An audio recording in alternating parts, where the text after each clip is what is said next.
Graines de Curieuse, le podcast qui dévoile la facette de la vie d'une femme. Je m'appelle Isabelle Weber, je suis journaliste et je vis à Bienne depuis plus de 20 ans. J'aime les histoires et je suis curieuse de l'autre. Mon envie, vous faire découvrir une des faces cachées des habitantes de ma région, celle qu'on croise sans pour autant deviner le trésor qu'elle recèle. Peut-être un voyage, une réussite, une épreuve, une expérience, allons savoir. Ce podcast paraît tous les vendredis. Vous pouvez le télécharger sur ma page Facebook, Graines de Curieuse, ou sur mon site internet www.grainesdecurieuse.ch, toujours avec le chiffre 2 entre les deux mots, ou vous abonner à ma newsletter pour vous tenir informé du dernier épisode.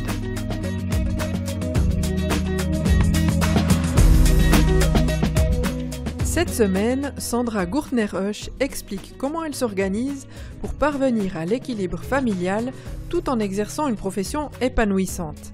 Mariée et mère de 2 filles, elle est directrice d'une association qui œuvre pour une prise en charge des enfants et des proches. Celle qui est aussi membre du conseil de ville de Bienne parle de son travail et de sa vie quotidienne.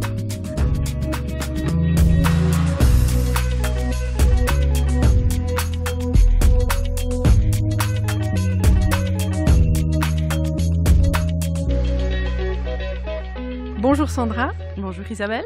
Sandra Gurtner-Husch. De quoi tu vas nous parler aujourd'hui? Je vais vous parler du quotidien, mais aussi comme directrice de Profavo, et puis la vie familiale et comment je m'arrange pour tout faire. Profavo, il faut que tu nous expliques déjà ce que ça veut dire et ce que c'est. Alors, Profavo, c'est une association à but non lucratif. On est là pour nos membres, donc les membres entreprises, pour donner à eux la possibilité que leurs employés peuvent concilier vie familiale et professionnelle. Profavo, c'est né comment? 96 à Zurich, parce qu'un employé d'une grande banque suisse n'a pas trouvé de crèche, donc il a créé une association et créé une crèche, et puis ça développé. Maintenant, on a 21 crèches, on a des écoles enfantines à plein temps, seulement sur Zurich et Bâle. Et on a des programmes de vacances pour couvrir ces 13 semaines de vacances. On a des nounous parce qu'il y a des familles qui s'organisent autrement, qui peuvent pas aller en crèche, par exemple, parce qu'ils travaillent dans un hôpital ou parce qu'ils ont trop d'enfants. Et puis là, il faut aussi compter. Dans les crèches officielles, donc ils ne sont pas admis, en fait. Oui, parce que les heures d'ouverture ne sont pas idéales compatibles pour eux. Et puis, on a des nounous de secours. Donc là, on organise en 24 heures une solution pour une famille. Si eux, ils ont, je sais pas, la grand-mère est malade, mais elle était prévue pour regarder aux enfants. Et puis, on place une nounou pour que les parents peuvent faire cette séance hyper urgente qu'on ne peut pas déplacer, exactement. C'est une association constituée d'entreprises privées. Exactement. Et puis, on a aussi des prestations au niveau de eldercare, si la maman ou le papa va pas bien, et puis là, on peut aussi aider. Donc, il y a aussi une aide au niveau des adultes, concrètement, exactement. Et pas seulement pour les enfants. Exactement. Ça, c'est particulier. Hein? Oui. Non, c'était parce qu'on est une association. Les entreprises qui sont chez nous, ils ont eu vraiment le besoin qu'on développe un peu nos services, et puis c'était le but de poursuivre donc ce chemin. Et puis là, on est en train d'établir des services parce qu'aujourd'hui on n'a que des conseils, mais on essaie de faire tout un care management pour mi-2019, et puis aussi ce qu'on appelle nounou pour les adultes, qui est certainement pas encore le bon nom, mais on essaie de faire ça aussi. C'est typiquement les gens, par exemple à Zurich, et la maman habite à Berne, et puis la personne qui travaille sait que la maman mange par exemple pas. Donc avoir l'aide de quelqu'un qui va aller cuisiner et accompagner la maman pour que cette personne peut travailler relaxée. Ouais, ça c'est le but. Ouais. En tant que directrice de Profavo, comment ça se passe? Comment vous intervenez au niveau des entreprises pour vous faire connaître?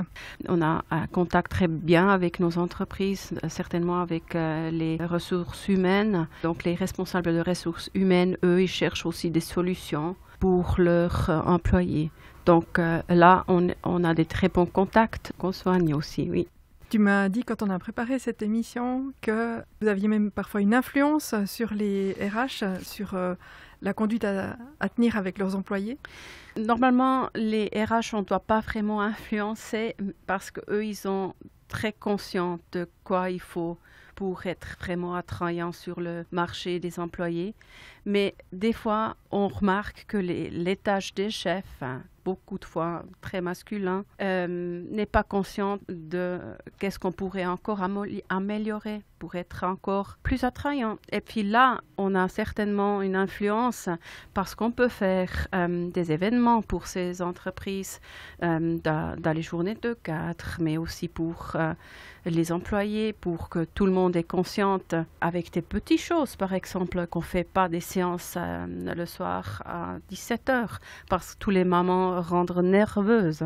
C'est des petites choses que nous, comme externes, c'est toujours mieux de dire parce qu'on n'est pas dépendante du chef de cette entreprise, comme l'employé. Alors, toi, tu es plutôt pour soutenir les personnes. Alors là, on veut parler pour les deux genres, hommes et femmes, qui travaillent plus qu'à temps partiel, qui se réalisent plus professionnellement. C'est un peu pour ça que tu milites? Oui, absolument. Ça veut dire c'est chacun qui doit décider pour soi qu'est-ce qu'il veut en vie. Mais pour nous, donc aussi l'association ou donc les membres chez nous aiment bien avoir les employés avec un pourcentage assez haut dans le processus de travail. Et puis il y a certains risques, c'est d'être enceinte et de ne plus retourner. Risque numéro 1, mais aussi quand les enfants deviennent avec l'école, parce que la famille doit tout changer, leur système. Là, des familles se organisent nouveau et des fois, ils se demandent si ça vaut vraiment la peine. Le risque numéro 2, qu'on doit arriver à donner des réponses avec des programmes de vacances, des nounous de secours, et tout pour qu'une famille puisse se manager. Mais aussi les risques numéro 3, quand les enfants sont grands, c'est les parents ou même le mari qui tombe malade. Et puis, la première réaction de tout le monde, c'est je baisse mon taux de travail et puis je vais aider.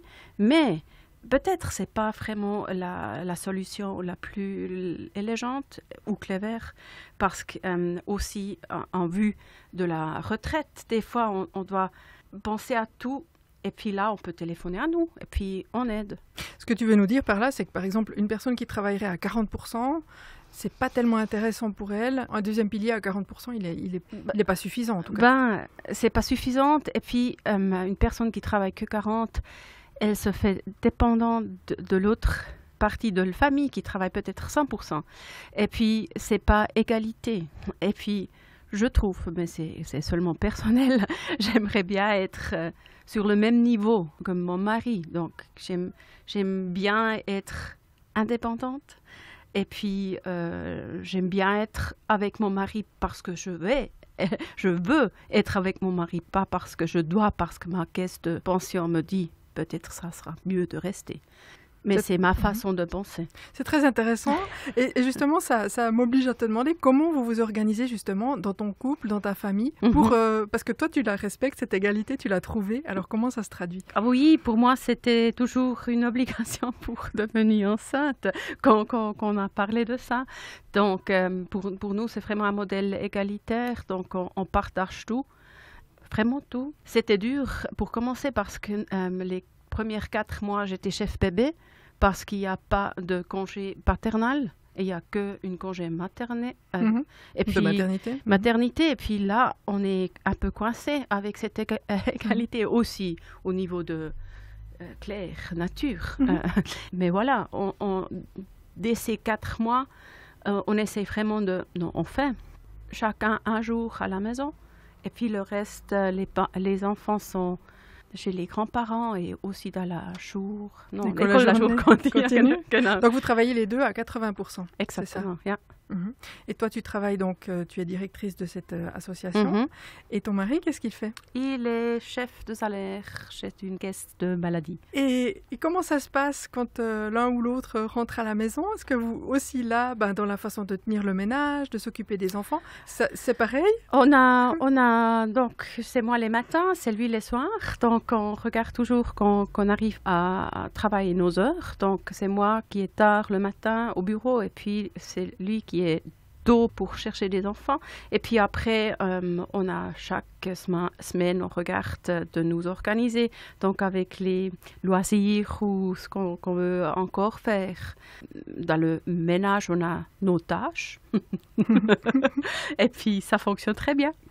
C'était difficile de faire accepter ça à ton mari ou bien d'entrée, il était d'accord avec toi depuis le début? Pour lui, c'était toujours clair. On avait des soucis parce qu'il avait un job dans l'horlogerie quand le bébé numéro 2 est arrivé. Et puis là, d'un jour à l'autre, c'était plus vraiment possible de travailler 80%. Donc, il a dû changer de job parce que pour lui, c'était important d'avoir son propre jour avec les enfants aussi parce qu'il était déjà habitué. Donc, il a changé le job. Ça, je trouve toujours curieux si un employeur dit que, comme c'était le cas, qu'à 80%, c'est pas possible d'avoir un Führungsaufgabe. Un poste à responsabilité. Exactement, je trouve que c'est pas vraiment à l'aise avec le temps qu'on a aujourd'hui, que c'est plus qu'est demandé. Et puis, certainement, si on aimerait bien être un employeur attrayant, ça sera autre chose, oui. C'était un peu compliqué, mais ouais, on est arrivé. En passant, vous êtes à combien d'enfants là? 2. Ouais, ça suffit. Et ils ont quel âge? 6 et 4. Oui, donc c'est encore des âges jeunes, ils ont encore besoin de beaucoup de vous et ça marche. Oui, ça marche beaucoup. Si on s'intéresse à cette association, en tant qu'employeur, n'importe qui peut s'adresser à vous et faire partie de l'association? Ça doit être un employeur. Dès qu'on a un premier contact, on regarde toujours aussi comment l'entreprise fonctionne. Est-ce qu'ils ont des améliorations à faire qu'on voit sur le premier coup? Premier vue qu'on doit faire là quelque chose. Et puis nous, on fait tout un suivi et puis on regarde que leurs employés peuvent vraiment concilier vie familiale et professionnelle. Et les employés font appel à vous directement aussi? Mais oui, parce qu'ils reçoivent nos numéros, puis ils ont une conseillère pour childcare, une pour eldercare, et puis eux, ils peuvent regarder avec mes collaboratrices qu'est-ce qu'eux, ils ont besoin. On n'a pas vraiment un standard et c'est toujours très individuel par famille, parce que famille X n'est pas contente avec crèche Y, et puis là on regarde comment ils peuvent changer. Est-ce qu'eux, ils peuvent s'organiser autrement? Qu'est-ce qu'il faut pour une nounou? Qu'est-ce qu'on doit payer? Qu'est-ce que sont les expectations? Et puis là, on est très, très individuel sur les familles. Mais un employé en tant que tel qui fait partie d'une société qui n'est pas affiliée à votre association, il ne peut pas s'annoncer. Mais on a aussi des tarifs pour les personnes qui n'ont pas un employeur. Donc c'est possible. C'est possible. Privé peut tout à fait faire appel à vous. Absolument. Aussi. Normalement, on est un peu élevé avec les frais, mais c'est possible, oui. On fait beaucoup. C'est clair, pour nos membres, ils ont une priorité. Les employés des membres. Donc c'est déjà ça. Et puis parce qu'on est membre, on a des tarifs moins chers. Donc ça c'est aussi le cas. Mais on n'est pas luxurieux ou pour des salaires hauts parce que c'est simplement nos membres, donc les entreprises membres veulent que les employeurs pardon, peuvent concilier vie familiale et professionnelle. C'est le but pour que eux ils peuvent garder les spécialistes, que eux ils perdent pas les spécialistes. Et ça c'est le but. Et puis c'est à nous de voir pour les employés de manager la vie familiale. Proportionnel aussi. Exactement. C'est intéressant de voir le point de vue d'une directrice qui doit gérer tout ça, qui doit elle-même gérer sa famille. Je suis maman et je comprends tout à fait tous les mamans qui sont chez nous. Et puis je sais un peu, parce que les mamans ne sont pas tout à fait la même chose, mais je peux m'imaginer les expectations à nos services. Parce qu'on a vraiment beaucoup de moments dans nos organisations. Ça nous aide aussi de comprendre où les familles sont où une problématique peut être. C'est clair qu'à quelqu'un qui n'a pas d'enfant peut s'énerver parce qu'il y a toujours ces discussions de crèche et de financement. Et à la fin, un enfant reste à la responsabilité de parents. Mais je trouve que c'est aussi à nous de savoir qu'est-ce qu'on veut avec tous ces parents. Si on veut qu'ils restent dans la vie professionnelle, peut-être on doit faire un effort. J'ai le sentiment qu'on a vraiment fait des pas en société de vraiment améliorer le système. Il y a encore des pas à faire, clair, mais quand même, j'ai l'impression qu'on a un avancement. Tu es complètement conséquente entre ton travail et ta vie privée. Tu sais ce que tu appliques. C'est rare, c'est difficile. Ça aide beaucoup. Et tu te sens comprise puisque toi-même, tu peux comprendre. Absolument. Oui, absolument. Non, c'est cool, c'est super bien. Tu nous parlais de 2019, où il y aura ce care management qui va se développer. Il y a beaucoup de travail là. C'est certainement très spannend, je peux même pas dire. Très passionnant, très passionnant intéressant. et intéressant d'évaluer ça, parce qu'on sait que les baby boomers vont être à la retraite, donc il y a un développement extrêmement intéressant pour nous. Là, on sait aussi que l'employé, quand qu'il a survécu, donc les petits et ils sont adultes, c'est certainement une maman ou papa qui devient malade ou qui a un proche qui a besoin de l'aide. Et puis ça aussi, ça peut être à raison de travailler en temps réduit. Et puis c'est exactement ça ce qu'on aimerait bien éviter. Et le care management, ça pose beaucoup de questions qu'on doit régler. C'était né à Zurich, cette association. On a 3 structures régionales. On aime très bien nos structures régionales parce qu'on est bien ancré dans le système économique. Exactement. Mais pour les grandes entreprises, c'est bien d'avoir ce toit national. Et puis l'équilibre, là, ça, on doit encore un peu ajuster. Ça, c'est certainement un projet qui va venir. Côté francophone, est-ce qu'il y a aussi ce système Profavo? Profavo est aussi à Genève. Le département romand est chez moi à Berne, donc c'est ma région. C'est clair que les cantons romans fonctionnent tout à fait autrement. C'est beaucoup plus difficile d'entrer dans un marché là parce que l'État est dans le marché. Normalement, les salaires sont assez hauts et puis, oui, nos calculs n'arrivent pas à concurrencer l'État. Ça, c'est encore peut-être un blocage. Mais bon, on va rester plutôt aux choses qui fonctionnent. Oui, en tout cas, merci beaucoup de m'avoir accordé ce moment. C'est déjà chaque année. Oui, merci Sandra Gurtner-Husch. Et puis, bon vent à Profavo. Merci. À une prochaine. Merci. À une prochaine, merci.